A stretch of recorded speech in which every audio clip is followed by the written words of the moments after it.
Alright, welcome back to my YouTube channel. I'm Andy's Vlog. Ito, mga kaibigan, latest update tungkol dito sa pag-fresh ng mga ari-arian nitong si Pastor Apollo Kibuloy na isang pugante. Mainit-init pa na balita, mga mahal kong taga-subaybay, nag-utos ang korte. Na-fresh ang mga pera, bank account at ilang ari-arian nitong si Kibuloy. Mga kaibigan, nako po ay ito na. Ito rin ang sinisigaw ho ng mga mahal nating taga-subaybay na marami ho ang nagko-comment, nagbibigay ng anumang public opinion diyan sa comment section na kung pwede ay i-praise ang mga ari-arian, bank account, pera nitong si Kibuloy. Nangyayari na po. Hindi ho nasayang ang inyong mga komento. Public opinion na nilalahad niyo po diyan sa comment section. Mga kaibigan, gusto ko po ninyong kunin ang inyong panig. Ano po ang masasabi nyo? Any reaction tungkol dito sa pag-praise, pag-utos ng korte na i-praise ang lahat na ang bank account, pera at ari-arian nitong si Kibuloy. Any reaction? Diyan sa comment section, may kalayaan po kayo magbigay ng anumang public opinion. Bilisan po natin at medyo marami itong ating babasahin at nang sa ganon ay lubos nyo pong maunawaan, mga mahal kong taga-subaybay. Ipapakita ko po sa inyo ang resibo. Nandiyan sa screen, buhat po dito sa bilyonaryo. Marami na rin nagtalakayo nito. Kagabi pa ito lumabas. Itong balitang ito, itong order na ito, nabasa po natin sa social media at sa pagkakatiwalaan nitong mga nagbibigay ng mga artikulo. But busy po tayo kagabi. Kaya at sinuri din po natin kung totoo ito ho ay may katotohanan po, mga kaibigan, ayon po dito sa mga ika nga po dokumento na nilabas po ng ika nga po korte. Mga kaibigan, nandiyan sa screen, buhat po sa bilyonaryo. Apollo Kibuloy Financial Empire under siege, court priest, asset of Son of God, KOGC SMNI in 9 courts. Nako, ay damayo ang SMNI, mga kaibigan. Dito po ituloy po natin itong nasasaad tungkol dito sa pag-freeze ng mga ari-arian ni Kibuloy, pera, bank account. Ito po. The Court of Appeals has granted the freeze order suit by Anti-Money Laundering Council on Duterte Crony, impugnative Pastor Apollo Kibuloy, his 9 associate in his church in media organization. Nako, ay kasama po pala yung mga simbahan niya. Simbahan ni Kibuloy. Lahat. At media organization. Ay kasama dito yung SMNI. Marami-rami ito ho. Ano bang gagawin dito? Ipapadlak? O yung ipapadlak din itong SMNI, mga kaibigan? Diretso po natin. Ito po. The August 7 order issued by CE, Associate Justice Gabriel T. Rubiñol, and concurred by Associate Justice Ramon M. Bato Jr. and Mary Charlene B. Hernandez Asura, states to prevent the possibility of the funds in the subject bank accounts and properties from being withdrawn, remove, transfer, cancel, or placed beyond the reach of law enforcement.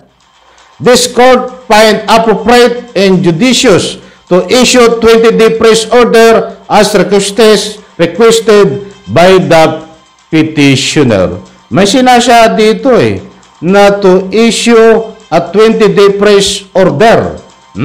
Ano ba yung ibig sabihin noon? 20 days lang mo ba itong ipipraise? Ayun po ang aking pagkakaintindi dito eh. 20-day praise order.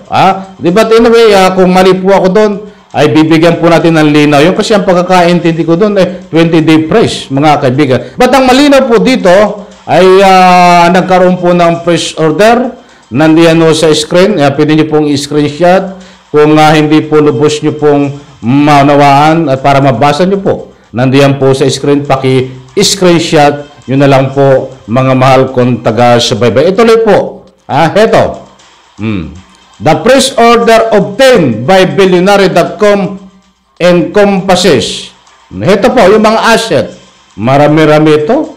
Mga mahal kong taga-subaybay. Maraming pera. Maraming ari-arian. Heto po, pakinggan po natin.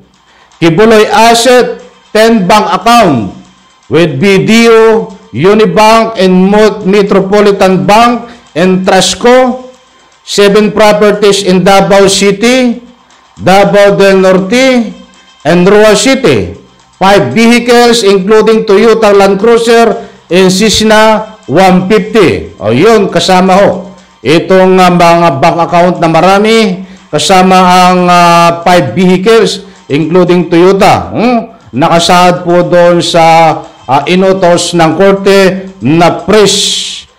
I-praise, kunin, pansamantalang isara. Ito po, idiretso po natin. Kibuloy mega charge, the kingdom of Jesus Christ, ay kasama itong mga charge. Mega charge of Jesus Christ, the name above everyone, name KOGC. Ito pa. 47 bank account with the various bank account properties across several cities and 16 vehicles. Ay bukod pa rin yung na una sinabi kanina na ilang vehicles. Mayroon pa ditong sinasad na 47 bank account with various bank 16 properties across several cities and 16 vehicles. Ito yung sa iba't ibang lugar. Na mayroong mga 16 vehicles, mga kaibigan, marami po. I-screenshot nyo po nandiyan. Kung medyo mabilis ang aking pagbasa, para lubos nyo pong maunawaan, nandiyan po itong order ng korte, itong mga nakasaad ho, kung ano ang mga pinres po, para sa lubos nyo pong pangunawa. Diretso ko po. Major subsidiaries of POGC, Children Joy Foundation, i-president po. 23 bank account, 1 property for vehicles, Seminary Sunshine Media Networks, Incorporation. Nako, ito yung mahilig magpakalat ng fake news. Yung studio nila ay ipipreso. Ibig sabihin ay pag pinres yan, wala na akong pwede makapasok. Kasi hanggang ngayon, ginagamit pa nila yung studio eh. Lalong-lalo na itong mga vloggers na ika nga po yung tagapagtanggol na hindi ka dapat ipagtanggol. Hindi sumusunod sa matitibay na tamang ebidensya. Sumusunod do ay sa kintab ng pera. Alam niyo kung sino mga kaibigan yan. Pag pinres yan, ibig sabihin hindi na sila makakapagprograma doon. Mga kaibigan, diretso ko po. Owner of SOGS, ito yung sa Seminay. 17 bank account, 5 properties, including a building along EDSA and 26 vehicles. Nako po, another 26 vehicles. Marami-raming vehicles na sinasabi ho dito, mga kaibigan. At ito nga properties, including a building along EDSA and 26 vehicles nakasado dito. Marami-rami ho ito. Na vehicles na nasasa dito, marami-raming bank account, marami-raming pera, mga kaibigan. Ano pa na sinasa dito? Kibuloy Associate and their present assets include. Ito yung mga tauhan ni Kibuloy na mayroon pong bank account, mayroon sasakyan, damay din ho. Ito po, Kibuloy Associates, ito, Maria Teresita Dandan, 9 bank account, 1 property and 1 vehicle. Ipipes din ho, inutos ng korte. Helen Pagaduan Panilag, 2 bank accounts and property. Pauline Chavez Canada, 27 bank account. Napakadami nito. Ingrid Chavez Canada, 7 bank account. Sevilla Kalia Kamanis, 2 bank account. Jacqueline Wong Roy, 3 bank account. Aluna Mertala Santander, 19 bank account.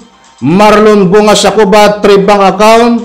3 account of Kibuloy as his gang are in BDO Unibank Incorporation, Metropolitan Bank and Trust Company, Commerce Bank of the Philippine Island, CTBC Bank Corporation, My Bank Philippines, Philippine National Bank, Rizal Commercial Bank Corporation, RCBC Bank West, Grand Bank, Philippine Business. Ito yung mga bangko ni Kibuloy. Naku po, ang dami nito.